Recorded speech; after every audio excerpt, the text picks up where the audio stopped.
That's big business. Hit town, but that's big pimpin'. My potential, that's infinite. Pin game insane. Make hits like King Griffin, a 10th inning. Ladies and gentlemen, welcome to episode 35. I think 35. The 10th Inning Podcast. As always, I'm Sean. He's Dan. And Dan's got a little, he normally has an object in his hand, but today it's in his lap, actually. Today we got Thunder. He will not get off my lap currently. And you know what? There's not much you can do in this situation. We had a discussion about it. I asked maybe you want to go to the bed. He said I'm not interested. We're gonna wait till he's ready and then I'll get up. But we'll just deal with this for now. I'll give you a none, just so you maybe get a better look at him. Go like that. Yeah, he's taking a nice lay right now. God bless his soul. It's a tough life being a cat. It's not easy, Sean. It's not easy, I'm sure. Let me get Kirk back up. Oh, God. You can still hear me, right? We can still hear you, yes. Good for you. Good for you. Where's Kirk? I mean, you jump into league news, man. I'm going to be, this is going to take me years. All right. Okay. Well, I don't want to say I'm Nostradamus, but I said Joe Girardi wasn't going to make it through the season pretty early on. I said that even before they lost like 6 of 7 recently. But he got fired. He got canned this week after 2.5 years. And Rob Thompson was named the interim manager. They said they wanted a new voice, but it's interesting because I think Rob Thompson's been there since 2017. So the new voice. They love that new voice, new face shit, and then just assistant manager. That's like how many times we've seen that and had that discussion in the last year. It's like we want a new presence, we want a new thing. Fucking like the next guy. Cardinals did. I know. Cardinals did when they fired Mike Schilt. I don't know what God bless. Yeah, but he 2.5 years, a sub 500 record. Frankly, I don't think he should have been fired. He's a good manager. He's got a strong personality and butts heads with the front office. He did it in Miami, did it with the Yankees, and I assume doing it with the Phillies. I don't. From what I read, the players weren't really tuning him out. They still were receptive to what he was saying. Frankly, it's not Joe Girardi's fault the front office spent all that money on players who can't catch and throw a ball. The offense isn't hitting well. So it's just making it look that much worse. I frankly would not have fired him, but it's the Phillies, so it sounds pretty much on par for what they have been doing recently. I know you used to manage the Yankees, and it's one of your teams, so I don't know if you have any input about Girardi personally, opinion, or what. I mean, yeah, I think this is the second time in a row Joe's got fired unnecessarily. The Yankees underperformed him. He did not underperform the Yankees. I think most people loved him as a manager in New York. I certainly did. I think Boone's got more hate than Girardi, and the Yankees have performed better with Boone. So I don't know what that tells you. Yeah, I mean, they just, again, shit roster construction. They gave him no defense. How does he manage against defense? I don't know. Like, what do you want him to do? I don't think the order is the issue. Or a manager has a lot to do with stuff I think you see off the field and less on the field, in my opinion, as someone who's been a manager. And I think manager is probably a poor word for it. They're the coach. They're the head coach. And coach is all-encompassing. Coach is like mental. Coach is confidence. And I know they have other people, obviously, in a major league organization that deal with that stuff. And he does make decisions on the field. But I don't think anyone's saying Joe Girardi had bad utilization of a shit bullpen or he set the lineup wrong. You know what I mean? It's like the roster's just not meant to win. He can't change the roster. He's not the GM. I don't know. He's always been a good clubhouse terrible guy. for a few years. Yeah. They haven't addressed it. Their big signing was Jerry's Familia. And he's not that good anymore. He's not bad, but he's not what he was. But needless to say, the Phillies then just swept the Angels after firing Joe Girardi. Honestly, you could kind of figure this was coming. Usually you fire a manager in any sport, you get a little fire in the next game or two. Also, they're playing the Angels. This goes right into my next topic. The Angels have now lost 11 in a row, have fallen under 500 after sitting in first place less than a month ago in the AL West. Mike Trout, I don't know if he got a hit today, but he was in an 0 for 27 slump. Ohtani's also slumping. the Angels also threw someone else on the IL today. I'm forgetting his name right now. A guy like 333 batting average. I think he's leading the American League in batting average. I'm blanking on his name right now. I talked about him like 5 episodes ago because he had the highest OPS in the majors. Taylor Ward. What was that? Taylor Ward? Yes. Yeah. Put him on the IL. It's not looking good. I'll talk about him later in my hot take. Franklin, I made this hot take before they lost today, so I'm going to be considered even more insane than you guys already think. But they're not looking good. This is just a yearly occurrence. They haven't finished over 500 in 5 years. It's pretty bad. Hopefully they turn it around. I hear you. I love the Angels. Great colors. Okay. Great colors. I love Juice. Obviously, I think Juice more of a Ranger. He didn't really do much with the Angels, but loved when Vladdy played there. You know, they just had some good teams with Mike Scioscia back in the day. Big fan of Mike Scioscia. Jared Weaver. Didn't Sean Figgins play there for a hot sec? Oh yeah, Torrey Hunter. My sir is Turris. Okay, that guy phenomenal. Phenomenal. Yeah. I'm rooting for the Angels. It would be nice to see him turn around a little bit.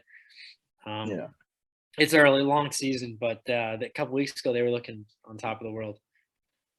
Anyway, Miguel Andujar, I feel bad for the guy. Requested a trade from the Yankees. The Yankees have basically tried to destroy his career ever since he won Rookie of the Year. They're succeeding. Yeah, they sent him down. I don't know the exact stat doing that badly. No, he's been better than plenty of other people on our team, Sean. Plenty of other people that are starting. Yeah. Sure. I don't understand what they're doing with him. This is very much what they did with Clint Frazier. They never really gave him a chance, and they would send him down any chance they got. Andujar can hit, man. He's not the best fielder, but he can absolutely rip the cover off the ball. Yeah, he is the perfect DH for an American League team. I mean, I hate to say it, I think him in Tampa, because they don't mind having players playing roles. You have him just straight up DH like Nelly Cruz did when he came over. Yeah. Just straight up DH. I don't know. I mean, someone can use some team, maybe a fringe AL team that's going in, trying to make to the playoffs. Maybe like the M's. They got a lot of outfielders, but a lot of athletes. Maybe throw Andujar in the middle of that lineup just to DH. I mean, the guy can rake. Yeah. And the question is, what could you potentially get in return? I don't know what the answer to that. I mean, the Yankees will probably give you 3 other prospects to take him. I don't know. They clearly don't like him. They don't care. They're making him out to be a villain in some ways. I don't understand why. He's done nothing but hit, and they haven't given him the opportunity to play every day. And no personal issues. You haven't heard one negative thing about him from a clubhouse standpoint. They even really haven't been able to say anything negative about him, as far as a person. He's had no domestic abuse. There's nothing. I don't understand what there is to not like, but they don't like something. Yeah. Speaking of players get sent down, Dominic Smith got sent down this week, which is tough because I have him in like 3 fantasy leagues. Shame on me for picking him up. Yeah. He was hitting like 190. It was like 6 for his last 44, some crazy stat. Hopefully he gets it back together. I think he's going to end up being traded because there's really no spot for him in the current Mets lineup, whether it be at first base or DH. Good guy, great clubhouse guy. Everybody loves him. And you hate to see it for him. Yeah, that's unfortunate to hear. Yeah. Continuing to talk about guys struggling. Javier Baez, Dan. I think I might have told you before the episode started when we were off air.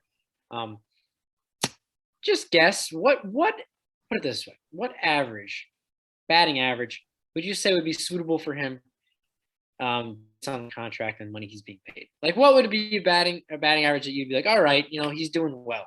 He's not doing great, not doing terrible, but he's doing enough. Yeah, I mean, listen, I know the player. I know Javi Baez. He's a high variance guy.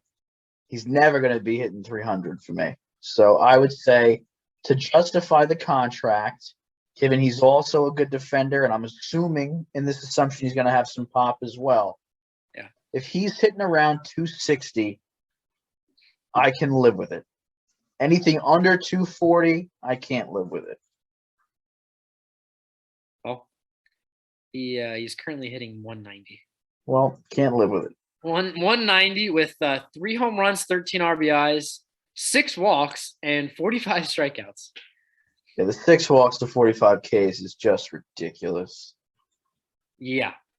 If I'm just looking at his baseball reference right now, he from year to year fluctuates. He hit almost 300 one year. Next year hit like 230. Yeah, He got traded to the Mets.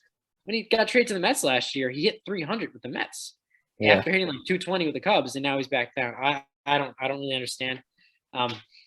But we saw all the money being thrown around this offseason, especially prior to the lockout, and it was refreshing to see in a sense that players were, contracts were being resolved quicker than in past years. But based off of the success or lack thereof success, contracts are shown. So I wonder if this season maybe will revert back to the old style of owners refusing to give out money, because Javi Baez is not doing well. Marcus Semien, as we talked about last week, not doing well either. It's been in quite a bit rocky, so he hasn't played much, but when he has played, he only has, I think, 4 RBIs or so. I could be off with that, but he's hitting like 270. So he's hit for an average, but it's Colorado, so take that what you may. Corey Seager is starting to heat up, but he got off to a bit of a slow start as well. I've just been looking for your opinion about, not necessarily opinion, but just comments about the risks and all that, like giving these guys these large contracts, because I swear it doesn't work out more than it does work out. Yeah, I mean, listen, you're still paying humans for past performance, and it's still a gamble. I mean, you don't know what people are going to do in the future. There's so many different factors. I mean, and baseball is a game that's played every single day. There's 3 days of the week that sometimes I wake up, I don't feel that great. It's either something hurting in my back, or I just wake up with a little bit of a runny nose. And like a lot of times we feel like these people are robots. That actually, they're humans too. So like they wake up and have feelings too. And they're also 30 years old. So they feel even worse than we do right now at 23. And they're also playing an elite sport every single day. So they don't feel as though they're going to be more sore and more everything. There's just so much risk in everything. But I mean, you got to field the team. If they were going to get the money someone else was, you have to fill the roster. You're going to have to spend money to be competitive. Yes, it's a gamble, but I don't know. What's the alternative, I guess, is my question. Yeah. It's interesting, teams that spent the money, most of them are not doing well, but I think that argument, you look at the Tigers, they were spending the money, but they weren't exactly one move away from putting together a championship team. Yeah. Same with Texas. Although the Rangers are starting to play better. They're right around 500 now. They were under for most of the first couple months, but they're playing a little better. And with the extra wild card spot, they have a better chance of making the playoffs. But it's just something interesting because, like we talked last week, Marcus Semien, I had personally felt that he was going to, not live up to the contract he got. Frankly, it's impossible to replicate what he did last year. I think you also were in agreement with me on that, or at least in the ballpark. Yeah, it's just like you said, past performance. There's really no way to predict what's going to happen in the future. They have the analytics and the numbers. They can run out, stat lines of what they think is going to happen, but you don't know what's going to happen until it does, which is, very risky. That's what sports is. That's the crazy thing about sports. When you buy tickets to a game, it's the only thing in the world you are paying for something you have no idea what you're purchasing. Yeah. You buy tickets, $40 to a game, you can go. It could be the worst game ever. Yeah. Be a perfect game.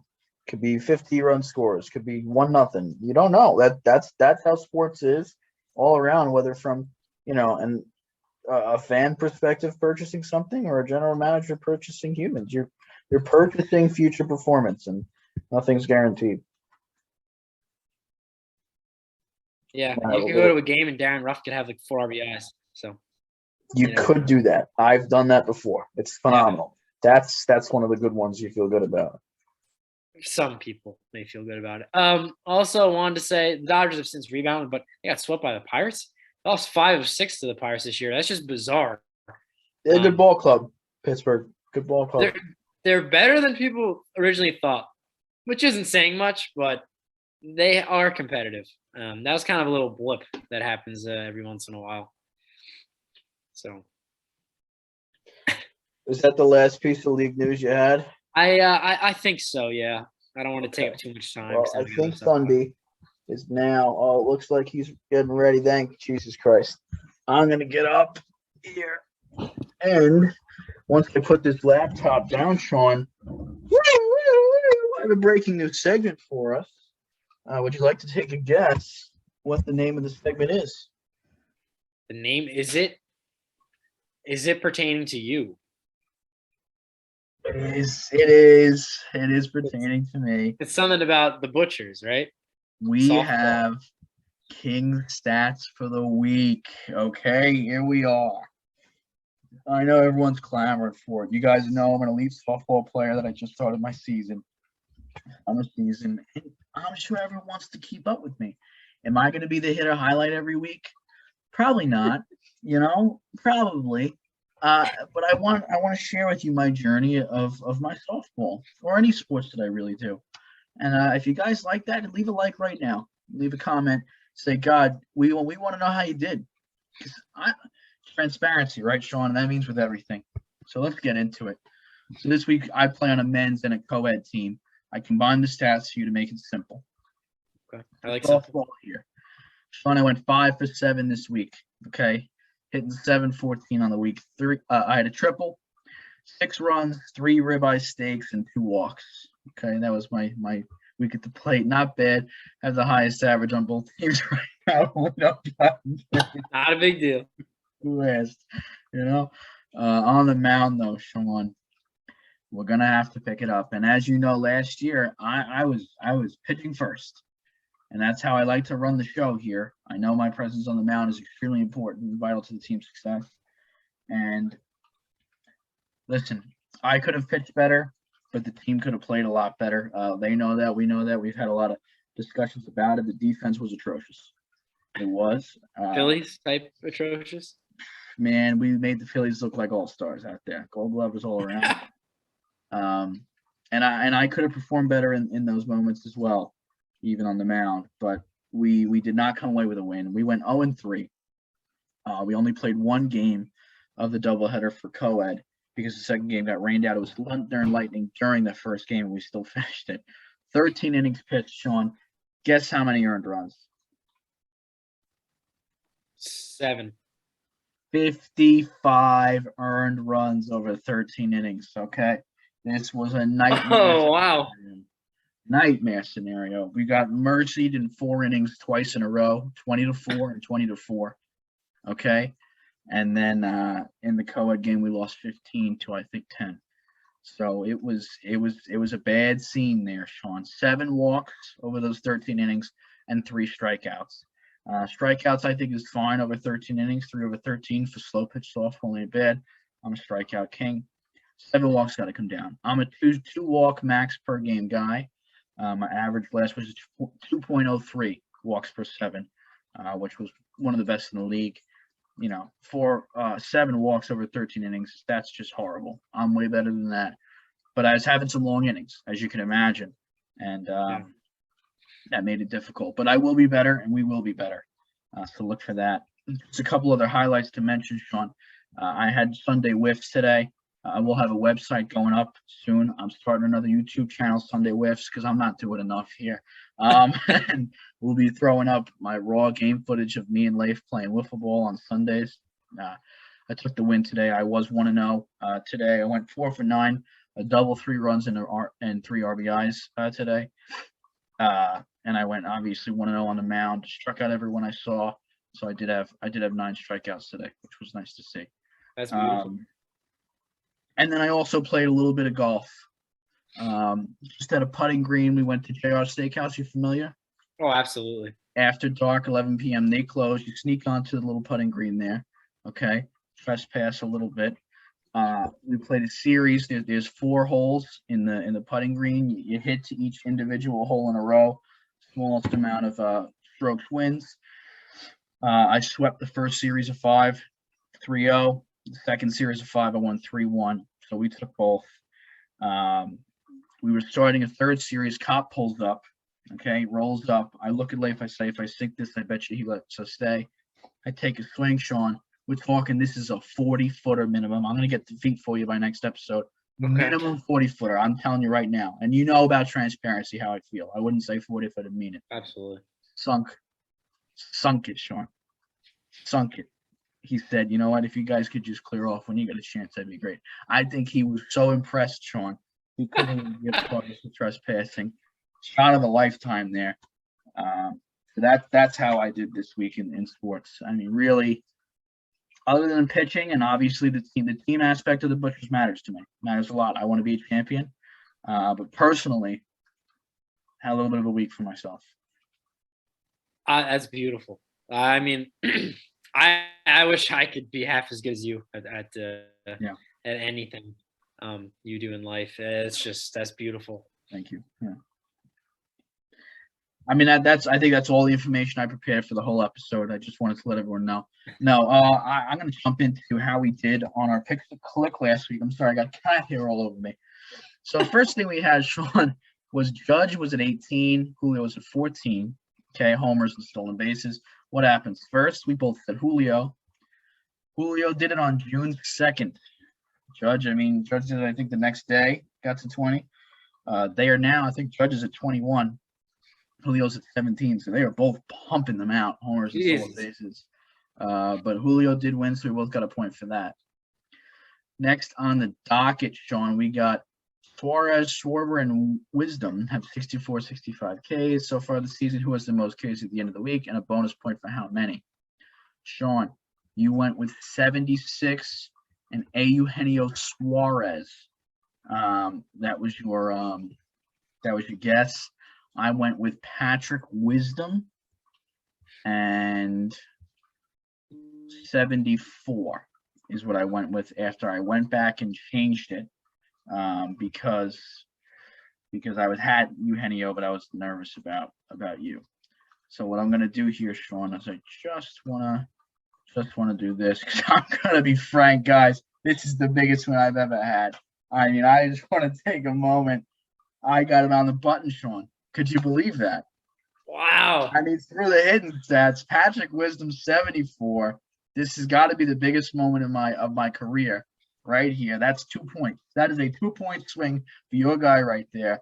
We're coming back, just so you know. That's elite. That is elite talent. While we're here, why not just read?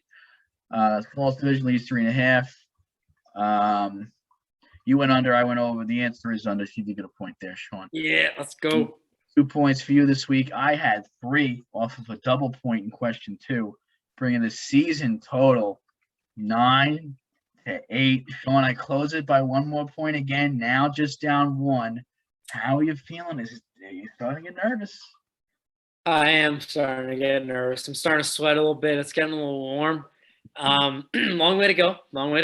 I'm prepared for whatever you bring me. I was thinking of a pick to click question. I might give us 4 questions this week. And the 4th one, we can get out of the way now. The bonus question. Who gets to 10 right first? Sean or Dan, sitting at 9-8. You have to go with yourself. First off, you're the favorite. Second off, you're yourself. Yeah, I gotta go with me. I'm considering going with you as well. That's cheating. I gotta go with myself, I guess. And listen, if I get to 10 first, that's an even bigger boost there. So first person to get to 10 gets an extra point is really what we're playing at this point. Which is a terrible thing for me to institute when Sean's 1 point away from that. But I love it. All right. Let's go into the hitter highlight for the week. Do you have a hitter highlight? I do. I don't necessarily have a stats for this week. I just really like him, as do you. For it. And I feel like he's being disrespected still, and that's Jose Ramirez, man. Frankly, I was eating dinner the other night with my dad and my brother. It was like a sports bar type setting. They had a bunch of TVs on. And, Cooperstown, New York, so baseball's big, right? All baseball games. I look over. Jose Ramirez has got his helmet off. Hair, beautiful. Like little blonde tips. It's a good look. I'm like, wow. I look at Kyle and my brother Kyle, and I look at him and I go, he's underrated. I feel like he's going to hit a home run here. I just feel it. I don't know, a couple minutes go by. It's a longer at bat. I look over. As soon as I look over, just cranks one. Right field. Absolute cock shot. Like, he destroyed it. And I said to myself, you know what? He's my hitter highlight of the week just for hitting that home run. Because I called it, and he hit it. So he's my hitter highlight of the week. I mean, the relevant stats are 1-for-1 with a homer. I mean, that is the relevant stat. I know. For the season, he's 298. Not too shabby. 53 RBIs, 14 home runs. I mean, OPS of over 1,000. 1.046. Not too shabby. And it's good to see Cleveland actually kept their star for once. How many bags? Does he have any bags this year? He has 7. 8? 7, and he's been caught stealing twice. So he's 7 for 9.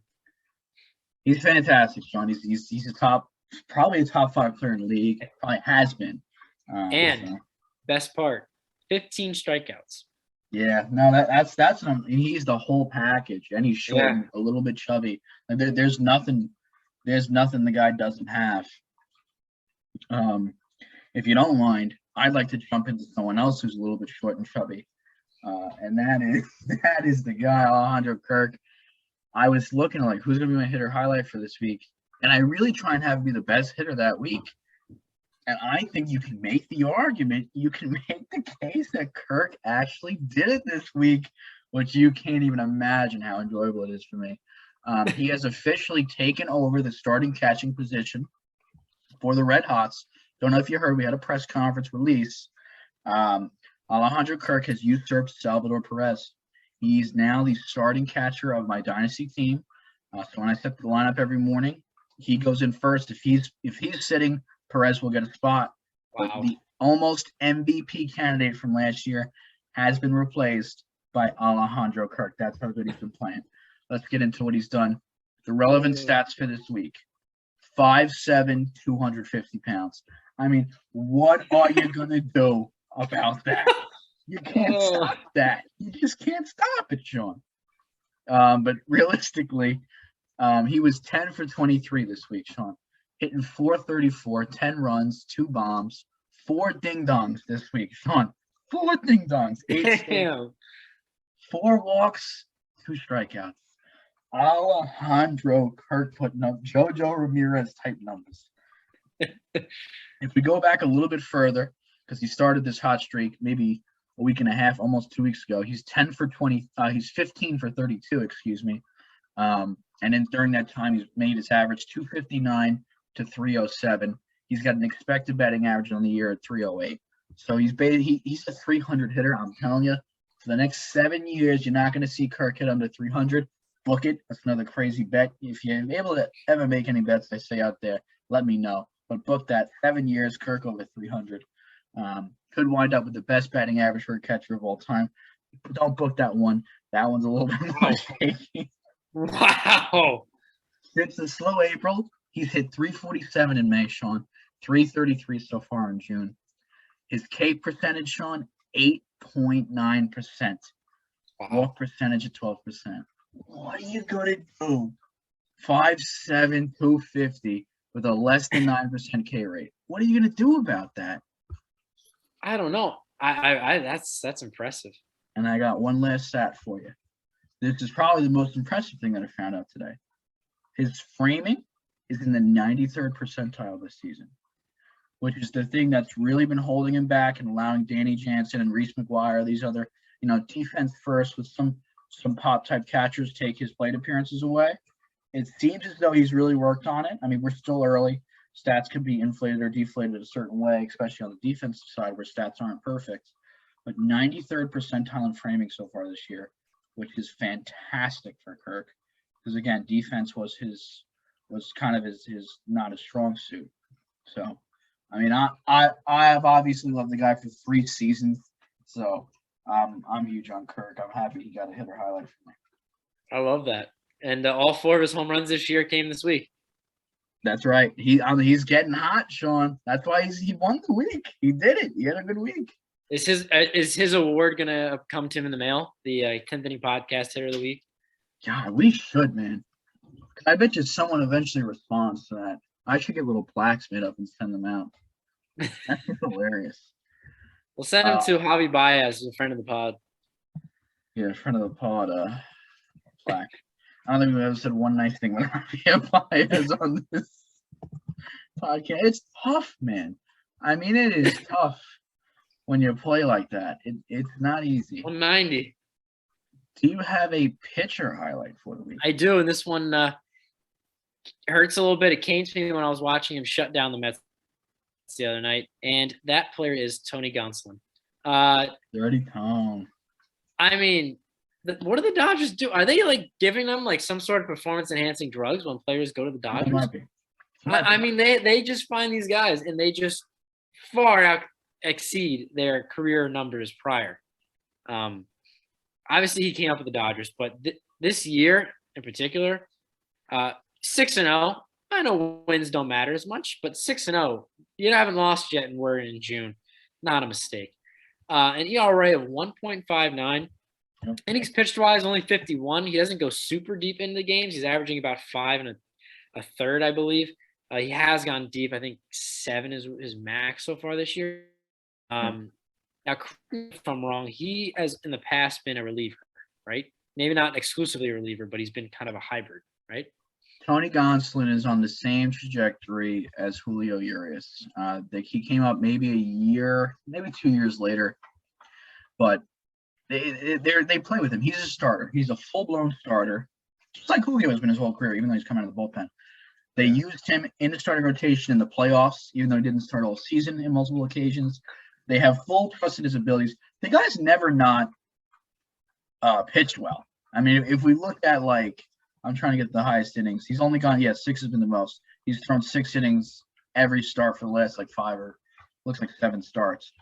2019 had a 2.93 ERA over 6 games started, 11 games total. 8 games started in 2020, 2.31. 13 games started in 2021, 3.23. The guy's been a stud pretty much every time he's come up. But they relegate him in and out of bullpen and starting position, and honestly just kick him out of the rotation when they have too much room. Imagine picking a guy out who's sitting a 2.7 career ERA. Yeah, the Dodgers are weird with their pitchers. Were they just storing him in AAA? 8 starts, 6 starts, past years. Yeah, I know. I don't know. Yeah, he's never thrown. I guess he's really never thrown more than 60 innings. 56 and 55 and 2/3 is his max so far. He's I guarantee you, I'm going to check his postseason.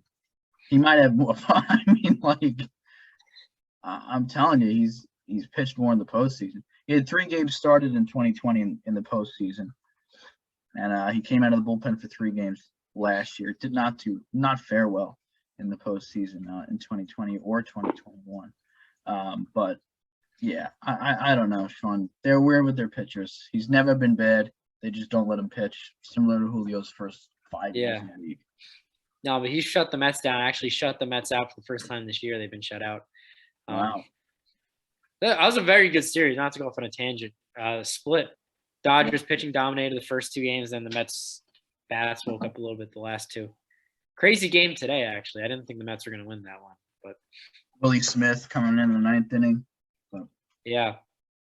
I was shocked the Mets won it and then didn't give up a run in the bottom of the 10th. That was pretty wild. Yeah. But either way, Tony Gonsolin, that's my pitcher of the week.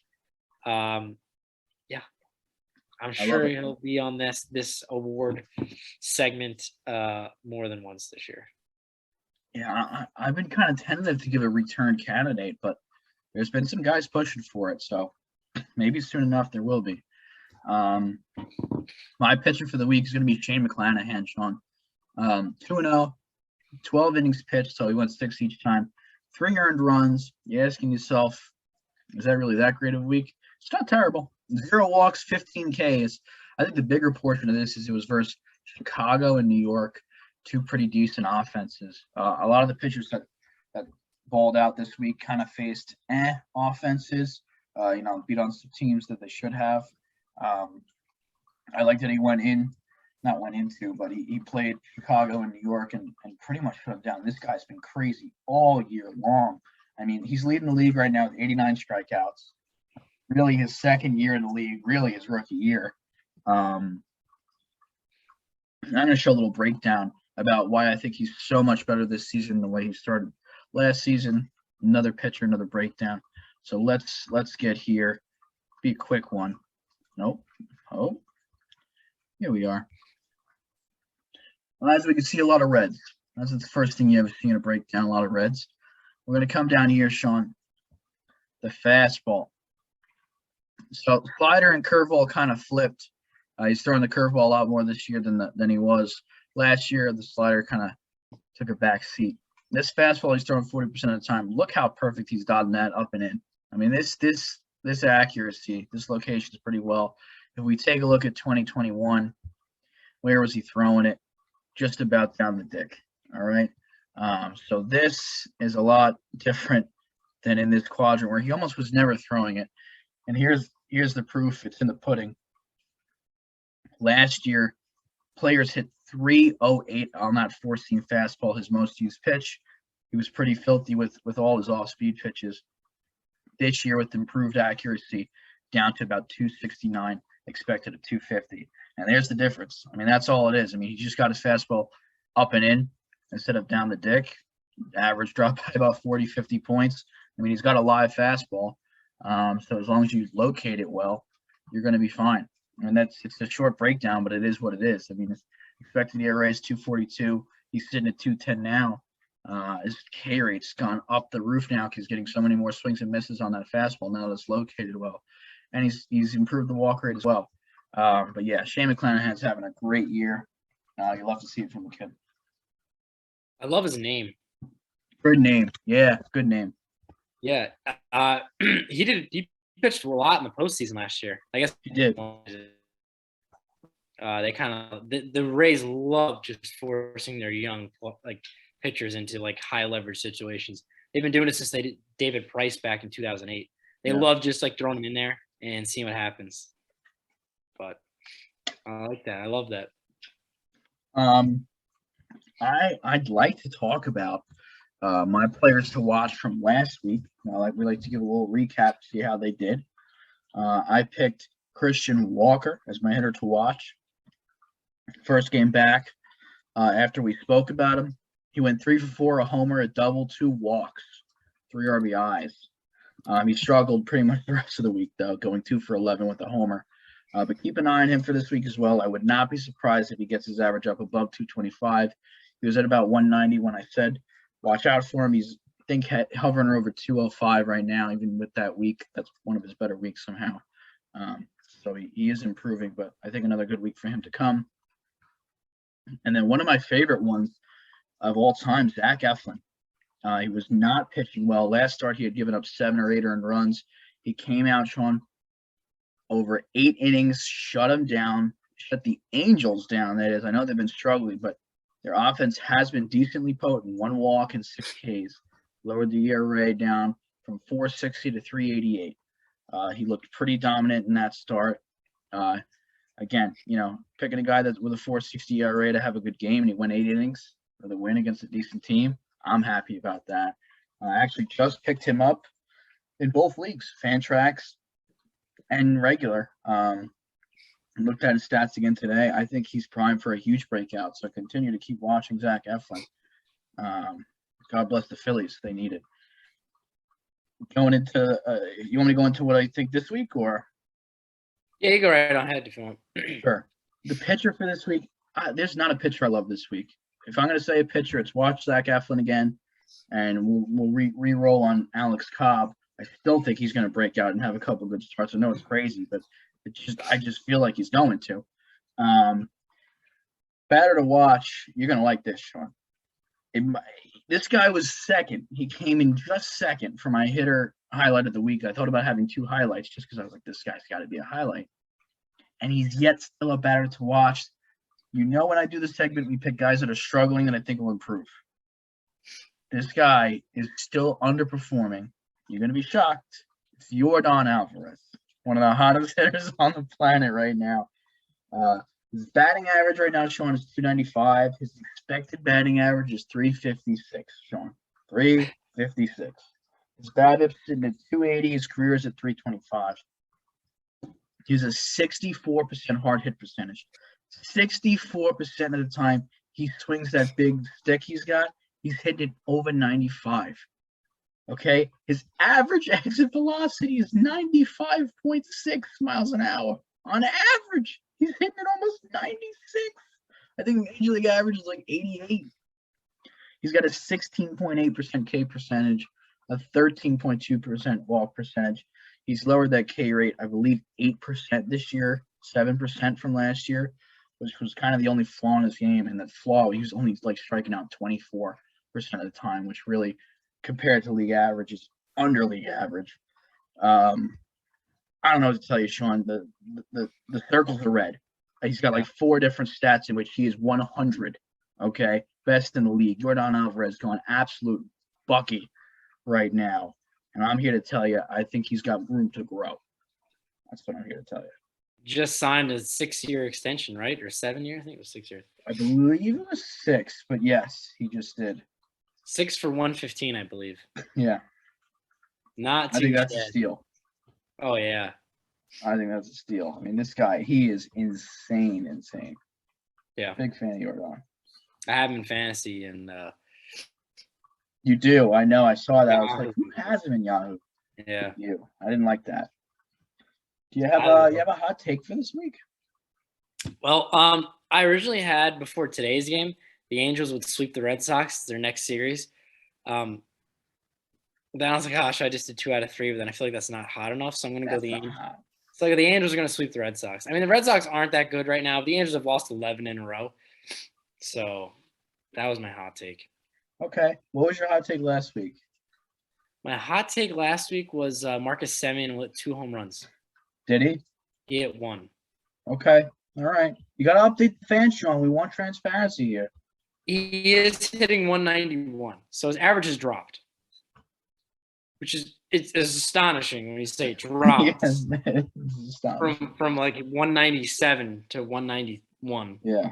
He still has a starting job on my Yahoo team, so that'll tell you something about where I'm at in life. Yeah, you're struggling a bit. I'm like 1-6, probably about to be 1-7. My hot take from last week was the Mets would not win a fucking ball game. They went 5-2. But who really cares? You know, who cares? Let's move on from it. You win some, you lose some. It's a hot take for a reason. My hot take this week, Sean. 6 games on the slate for both of the 2017 World Series matchup teams. We're talking Dodgers and Astros. They both have 6 games. They're both sitting at 35 wins. I think at least one of them gets to 40. That means at least one of them goes 5-1 this week. That is my hot take, that one of those 2 teams minimum will be at 40 wins. Do you have a hot take for this week? My hot take was the Angels. Oh, the Angels. I'm sorry. I'm a little slow, Sean. No. It's okay. Don't worry. Yeah. No, I mean, we're at the picks to click. Are you ready? I was born ready. Okay. Here we go. We got good ones this week. I feel like we got good ones every week. Yeah, I agree. There are 3 players currently with 4 triples in the MLB. JoJo, as we've spoken about, Jose Ramirez, Jeffrey McNeil, and all that Jazz Chisholm have 4 triples right now. At the end of this week, how many players will have 5 triples? So they have 4 now. All 3 of those players have 4. There's obviously players with 3. 2 triples in a week could happen. Unlikely, but it could happen. How many? And do I pick who it's going to be? For a bonus point, we can pick who it's gonna be. I'm going to go Jose Ramirez 5. I think it's just 1. Just 1, and it's Jose Ramirez. Okay. I was between him and Jazz.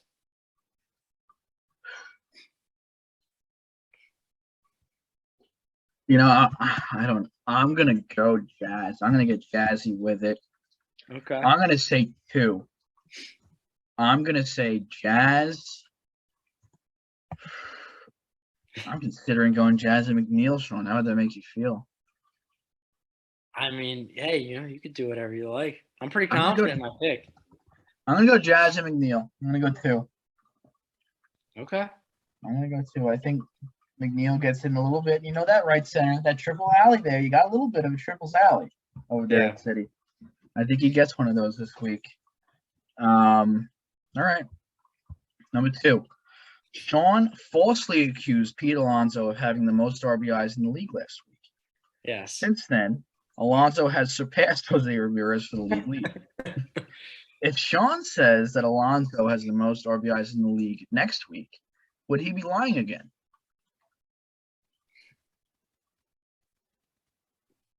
I'm gonna say no. He's on a tear right now. He's gonna He had keep I think 5 last night, and then another. I think he had another one today, I believe. Okay, so Sean says Pete now keeps the lead. Oh man, Sean, you pick all the answers I want to pick, and then I gotta make it round. I'm gonna say Sean's gonna be lying again, folks. Come on, Jose, you got it. The Royals have 17 and the Reds have 18 wins on the season. Do either of them crack 20 wins by the end of this week? Do you have who they're playing at all? I didn't write that down. I don't know either, so we're gonna have to go blind.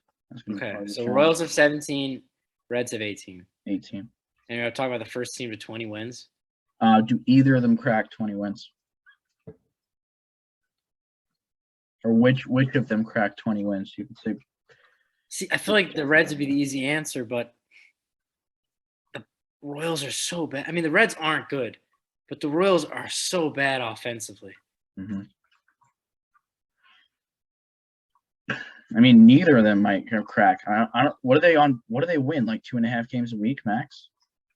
Yeah, well, the Reds have been on a heater lately. They were at like 5 wins for a while, and now they're really picking it up.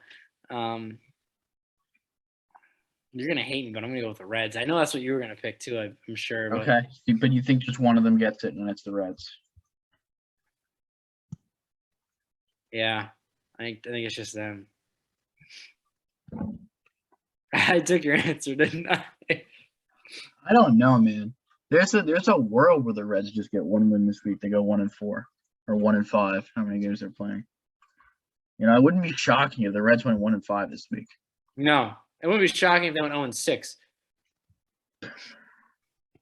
I kind of would be shocked, I guess, if the Royals went 3-3. They'd probably have to split. I'm assuming they're both playing 6 games. The Royals would have to split to get to 20. Yeah. I don't know if the Royals are splitting this week. So you're right. I don't think the Royals are splitting anything. No, the Royals aren't going to do it. I took some risks on the first 2. I'm going to go with you here. I think one team does it, and it's the Reds. Yeah, that's gonna be our answers for this week. And the first minor league segment is gonna happen next week, guys. Didn't want to add 2 new segments for you all at once. I figured the King's Stats was good enough for this week, but I will have a minor league player to watch, and we started to phase out 2 players to watch for this week.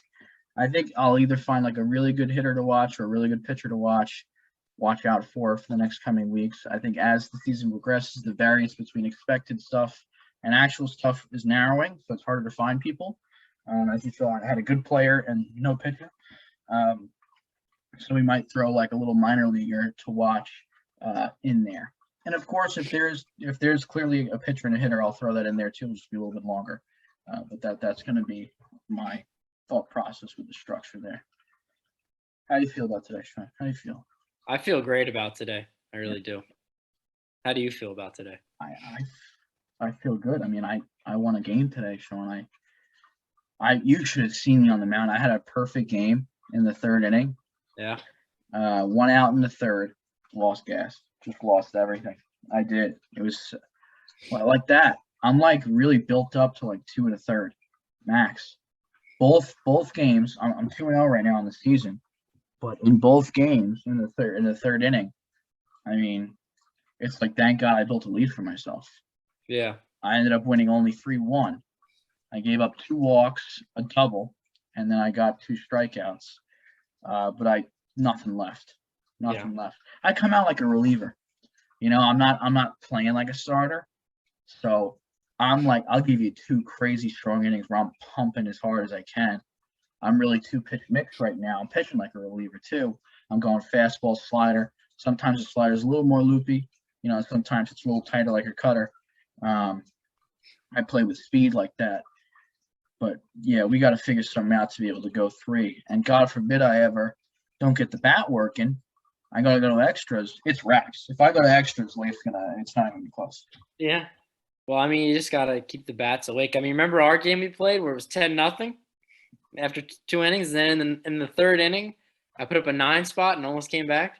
That happens. I also suck with the lead, and I think that also hurts me in the 3rd inning. If I'm so much better with a pressure situation. If you give me too much of a leash, I don't know what to do with it. I have no idea what to do with it, and I just give up everything I possibly can. Me and Leif were playing, and guys, I don't care if you got a day here. Click off the video if you don't want to. I'm having a conversation with my friend. Me and Leif were playing the mini golf game, right? On average, we were getting like 10 to 12. That's how many shots it would take, about 3 per each hole. He puts up a 17 spot out of nowhere. My 3 previous finishes were 9, 9, and 10. I was feeling myself. He puts up a 17 spot. I did it in 15. It's just bad. I simply, that was the only time I was ever above 11 the whole day. I shit the bed every time someone gives me a leash. You're like a closer. You need the high anxiety situations. I do. Otherwise, I'm like, it's not even like I fuck around. It's like I just don't know what I'm doing out there. I don't have a reason to be great. I'm a playoff guy, Sean. That's what I am. Thank you guys for tuning into the Sentening Podcast. We're going to see you next week.